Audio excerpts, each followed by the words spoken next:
விதவிதமான ஆடை ஆபரணங்களுடன் உங்கள் பண்டிகை நாட்களை ஒளிமயமாக கொண்டாட ஸ்ரீநகரில் உள்ள வேலவன் ஸ்டோர்ஸுக்கு வாங்க.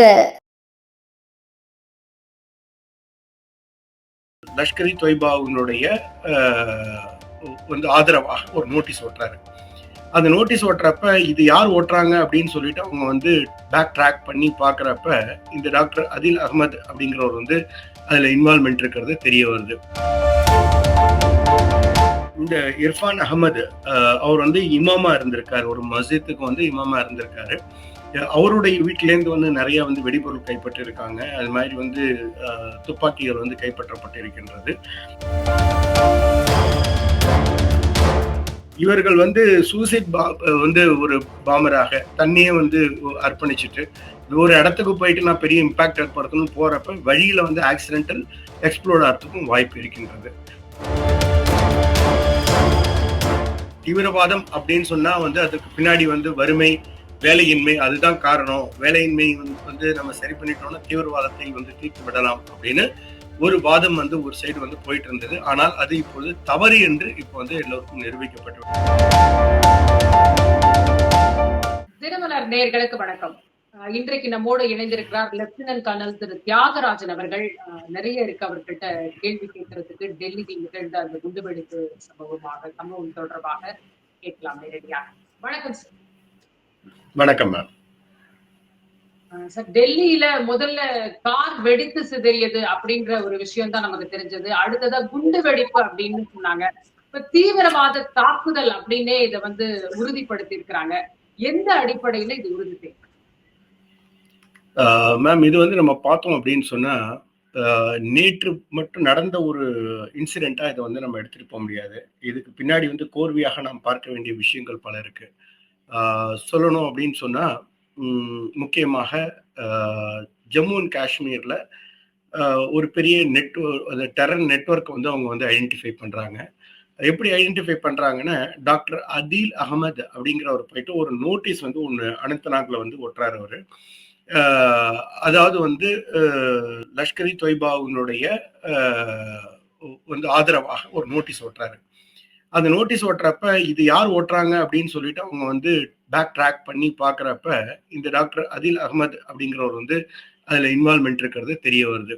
அப்படி தெரிய வரும் பொழுது அந்த அதில் அகமது எங்க இருக்காரு அப்படின்னு ட்ரேக் பேக் பண்ணி போயிட்டு இருக்கிறப்ப அவரை இன்வெஸ்டிகேஷன் பண்றப்ப அவர் வந்து அனந்தநாக் டிஸ்ட்ரிக்டை வந்து சேர்ந்தவர். அவரு அங்க வந்து ஜிஎம்சி அனந்தநாக் ஹாஸ்பிட்டல், நம்ம எப்படி ஜெனரல் மெடிக்கல் காலேஜ் இருக்கு இல்லையா, அது மாதிரி வந்து கவர்மெண்ட் மெடிக்கல் காலேஜ்ல வந்து அவர் அனந்தநாகோட ஒரு டாக்டராகவும் இருந்திருக்காரு அந்த இதுல ஆர்கனைசேஷன்ல.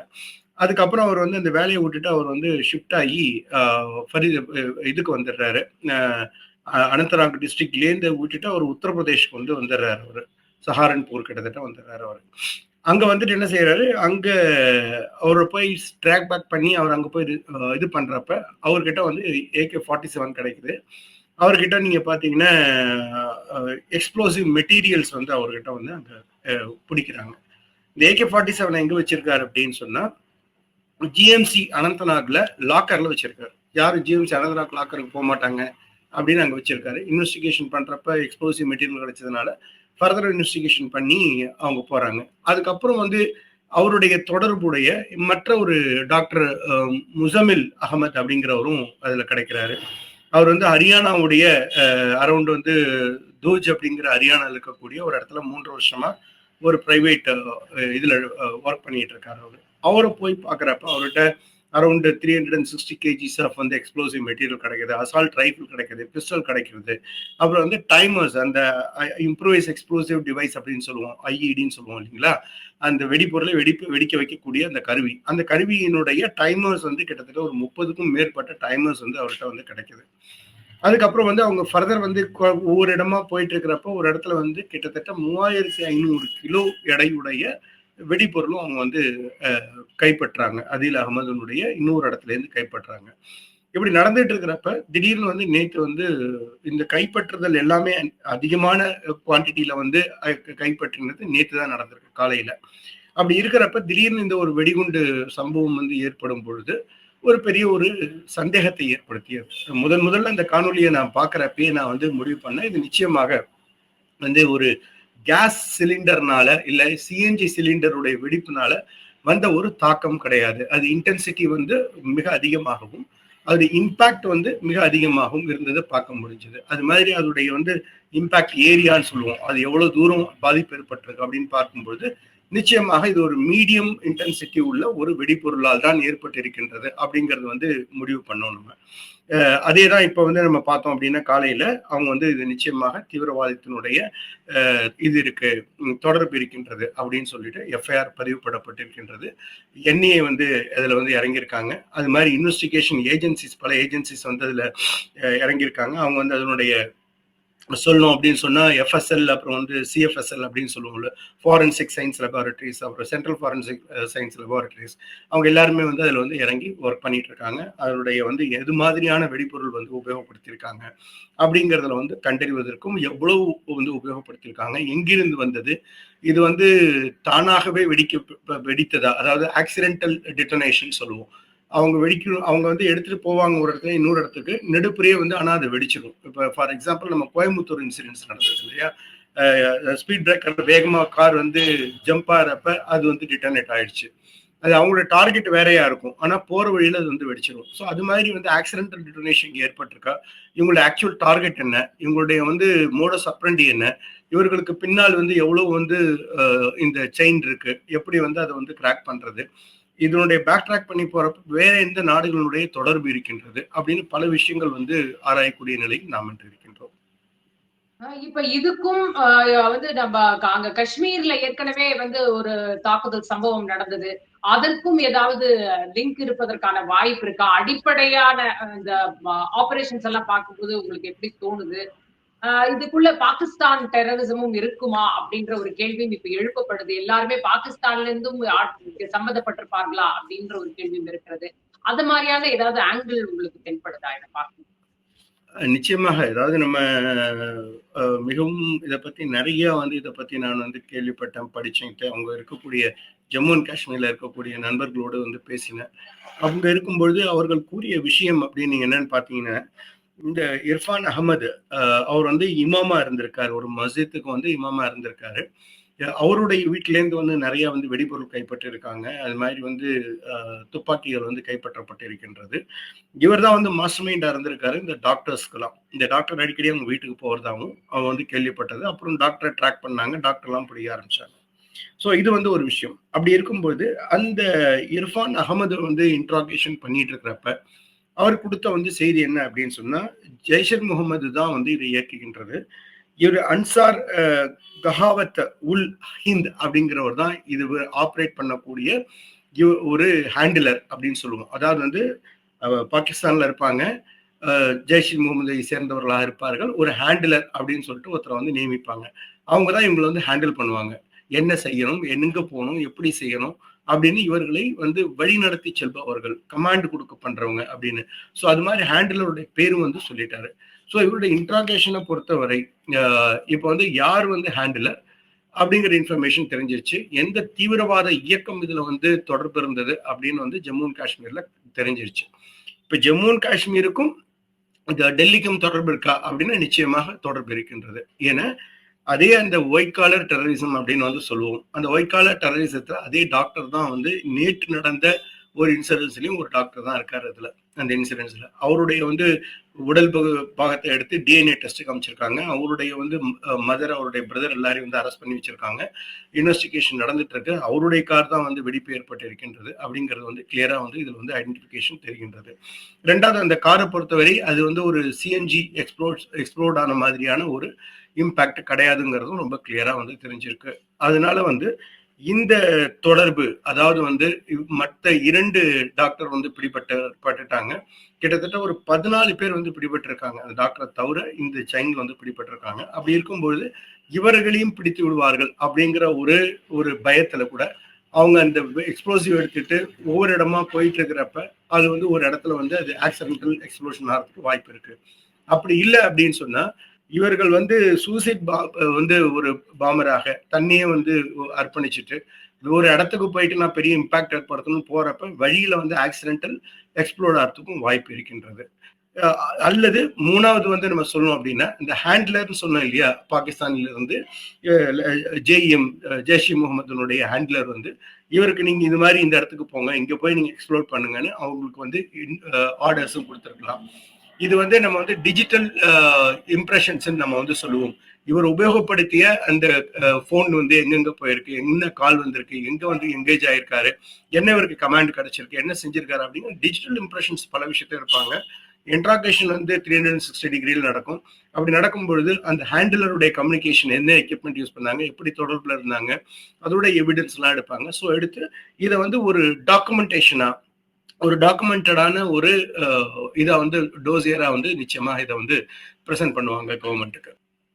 புல்வாமா டெரர் லிங்க் நம்ம இந்த வந்து சொல்றாங்க சார். புல்வாமா பகுதிக்கும் இந்த டெரரிசம்க்கும் என்ன மாதிரியான சம்பந்தம் இருக்கு? ஏன்னா அடிக்கடி நம்ம இந்த பகுதியை தீவிரவாதத்தோடு சம்பந்தப்படுத்தி கேட்கிறோம். அந்த பகுதி எப்படிப்பட்டது, அங்க மக்கள் எப்படி, அவங்களோட வாழ்க்கை எப்படி இருக்கும், ஒருவேளை அங்க வறுமை இருக்கா, கல்வி அறிவின்மை இருக்கா, வேலை வாய்ப்பின்மை இருக்கா, எப்படி இருக்கும் சார் அந்த ஏரியா? புல்வாமா டிஸ்ட்ரிக்டோட எப்படி இது வந்து கனெக்ட் ஆயிருக்கு அப்படின்னு அந்த முதல்ல நான் வந்து நேயர்களுக்கு சொல்ல விருப்பப்படுறேன். டாக்டர் முசமில் அகமது அப்படின்னு சொல்லுவாங்க. அவரை வந்து முசாயிப் அப்படின்னு வந்து சொல்லுவாங்க, அலைஸ் முசாயிப் அப்படின்னு கூப்பிடுவாங்க அவரை.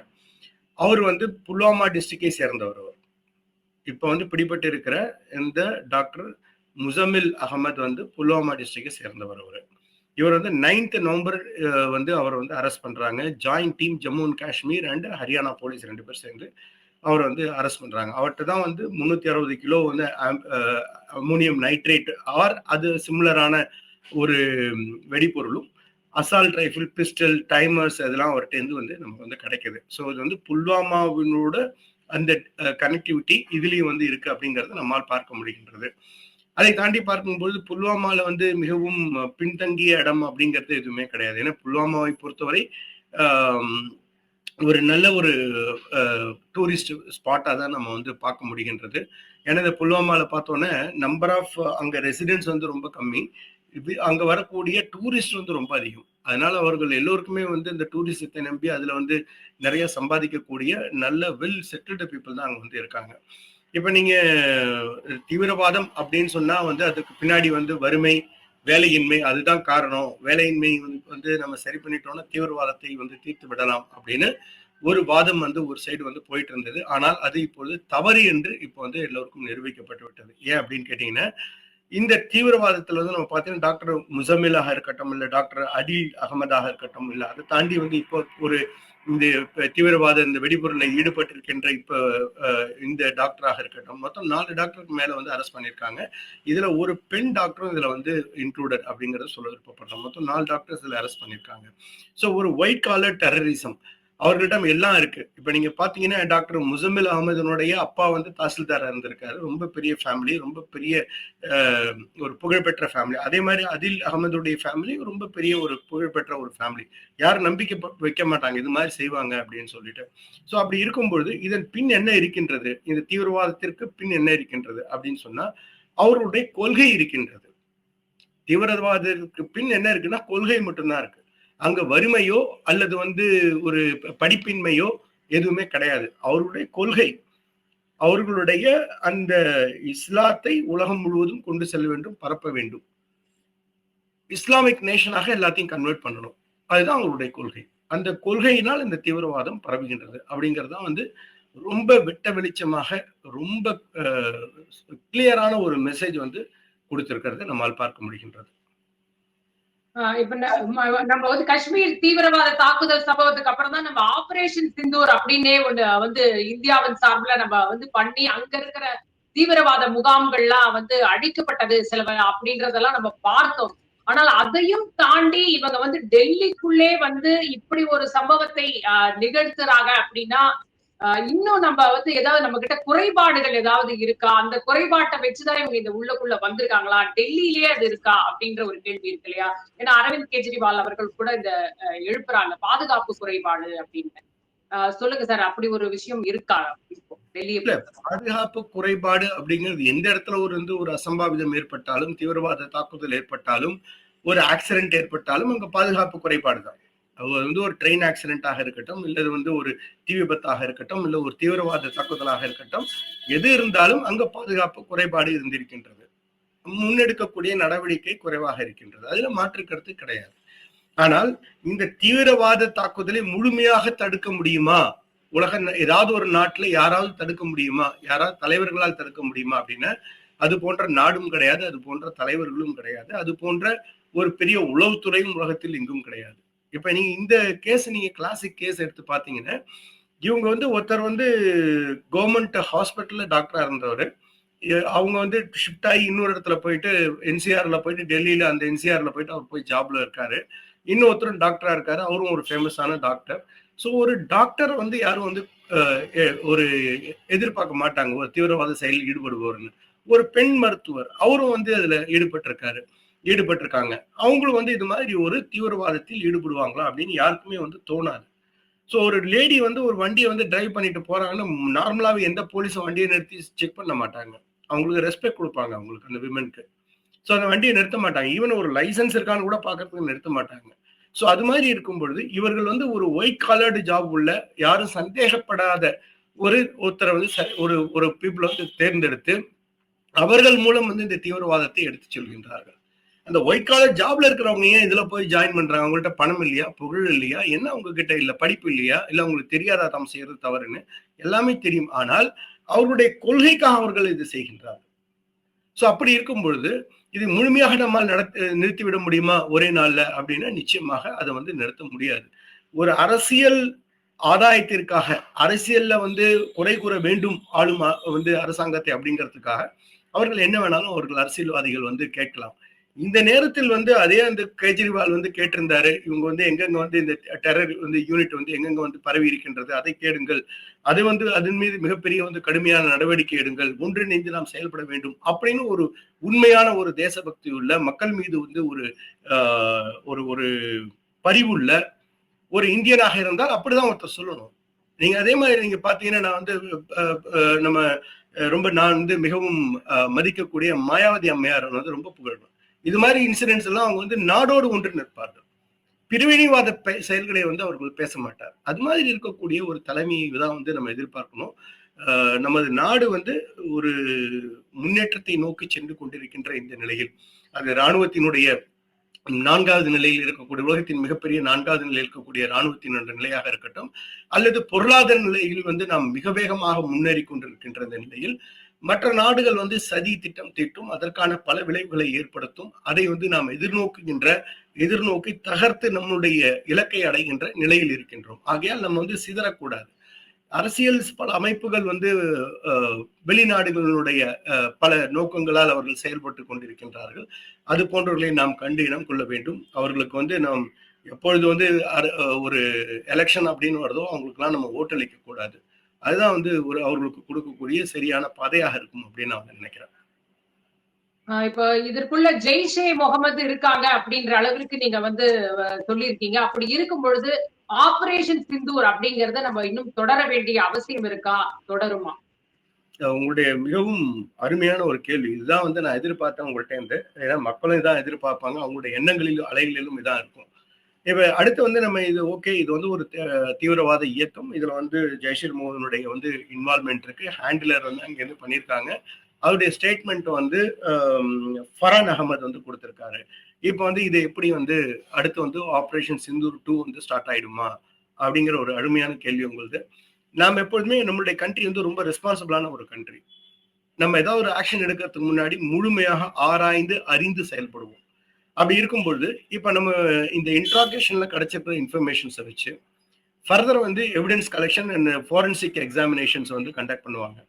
ஏன்னா நமக்கு வந்து பிசிக்கல் எவிடன்ஸாக இருக்கட்டும், கெமிக்கல் வந்து எவிடன்ஸாக இருக்கட்டும், பயாலஜிக்கல் எவிடன்ஸாக இருக்கட்டும், எலக்ட்ரானிக் ஃபாரன்சிக்காக இருக்கட்டும், அல்லது வந்து டிஜிட்டல் இம்ப்ரெஷன்ஸாக இருக்கட்டும், அப்படி இல்லைன்னா வந்து நீங்க பாத்தீங்கன்னா அந்த பேலிஸ்டிக் டூல் மார்க்ஸ்ன்னு சொல்லுவாங்க. அந்த இடத்துல ஏற்படக்கூடிய என்ன மாதிரி வெடிப்பொருள் யூஸ் பண்ணி எங்கேருந்து வந்தது அப்படின்லாம் கண்டுபிடிக்கக்கூடிய விஷயமா இருக்கட்டும், இது எல்லாத்தையும் வந்து சேகரித்து பல முனையில் இதுல வந்து ஆராய்ந்து பல ஏஜென்சிஸ் வந்து இதுல வந்து ஒன்றாக சேர்ந்து அதுக்கப்புறம் வந்து இவங்க வந்து தன்னுடைய ரிப்போர்ட்டை வந்து சப்மிட் பண்ணுவாங்க. அப்படி பார்க்குறப்ப நேஷனல் இன்வெஸ்டிகேஷன் ஏஜென்சி என்ஐஆவாக இருக்கட்டும், அப்புறம் நேஷனல் செக்யூரிட்டி கார்டு என்எஸ்ஜி அவங்களுடைய வந்து பாம்ப் டேட்டா வந்து சென்டர்ஸ் வந்து அவங்களோட எக்ஸாமினேஷன்ஸாக இருக்கட்டும், அது மாதிரி ஃபாரன்சிக் சயின்ஸ் லெபார்டரி எஃப்எஸ்எல் அப்படின்னு சொல்லுவோம் அவர்களுடையது, அது மாதிரி வந்து சிஎஃப்எஸ்எல் சென்ட்ரல் ஃபாரன்சிக் சயின்ஸ் லெபார்டரி, அப்புறம் வந்து லோக்கல் போலீஸ் அண்ட் சிஐடியினுடைய அந்த டீட்டெயில்ஸ், இது மாதிரி இருக்கக்கூடிய பல டீடைல்ஸை வந்து ஈவன் மிலிட்டரி இன்டெலிஜென்ஸ் அவங்க வந்து ஐபியோட இன்டெலிஜென்ஸ் அவங்களுடைய வந்து டிஜிட்டல் இம்ப்ரெஷன்ஸ் ரெக்கார்டிங்ஸ் இன்ஃபர்மேஷன்ஸ் என்ன உரையாடல் நடந்திருக்கு அவங்க நெடுப்புற அப்படிங்கிற விஷயங்கள், இது மாதிரி பல ஏஜென்சி ஒன்று சேர்ந்து அந்த டோசியரை தயார் பண்ணி எவிடன்ஸோட வந்து கவர்மெண்ட்டை கொடுத்து இஃப் சப்போஸ் அது நிச்சயமாக இதனுடைய தொடர்பு ஜெய்ஷ் இ முகமதும் அங்க இருக்கக்கூடிய ஹேண்ட்லர் த்ரூவா தான் நடந்திருக்கு அப்படின்னு நிச்சயமாக திருப்பி அவங்களுக்கு வந்து ஒரு பதிலடி கொடுக்க வேண்டிய நேரத்தில் நாம் வந்து இருப்போம். அந்த நேரத்தை நிச்சயமாக நாம் செய்து காமிப்போம். மிக்க நன்றி சார். நன்றி மேம். ஜெய் ஹிந்த், ஜெய் பாரத், வந்தே மாதரம்.